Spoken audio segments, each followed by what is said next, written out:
Aujourd'hui, Roland, j'ai un pot incroyable et il est... Rose. Vous ne l'aimez pas? Mais si, bien au contraire, c'est dynamique, c'est vitaminé. J'ai une mission à vous confier, j'ai envie de réaliser une potée fleurie, très fleurie, et si possible rapidement parce que je ne suis pas du tout patiente. Vous avez Alors un j'ai une conseil? idée.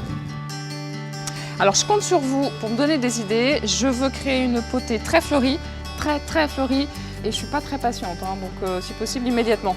Alors je vous propose sans hésitation la boîte à couleurs. C'est une barquette prête à planter composée de 6 plantes variées d'un même coloris.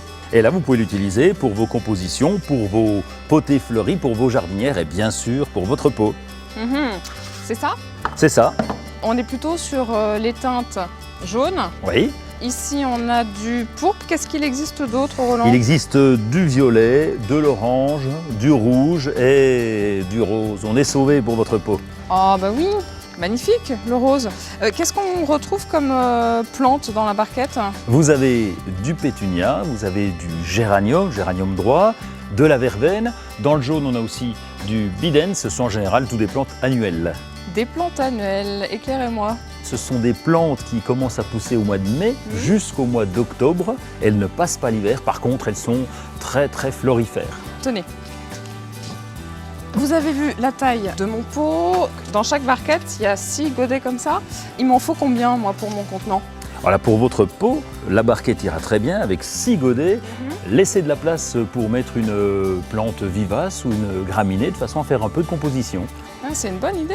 Je sais. L'avantage du pot, c'est que vous pouvez les changer de place de façon à créer des ambiances. Donc je peux travailler un contenant avec la barquette dans les teintes rouges et puis juste à côté celle avec du jaune. Ah, c'est un contraste un peu... Ça, c'est très tonique, c'est dynamique et vous pouvez aussi associer le rose avec du violet. Ça sera plus tendre et délicat, un petit peu comme vous. Violet et bleu. C'est très joli, même dans des contenants roses. Bon, pour une plantation réussie, comme d'habitude, on termine le shopping ensemble. Et oui, vous avez déjà le pot, les plantes, il vous manque le On va aller au terreau. terreau, les billes d'argile, le feutre de jardin et il faudra penser à arroser. En parlant d'arrosage, il faut que je vous montre, j'ai vu un arrosoir, génial, il est rose. Rose aussi.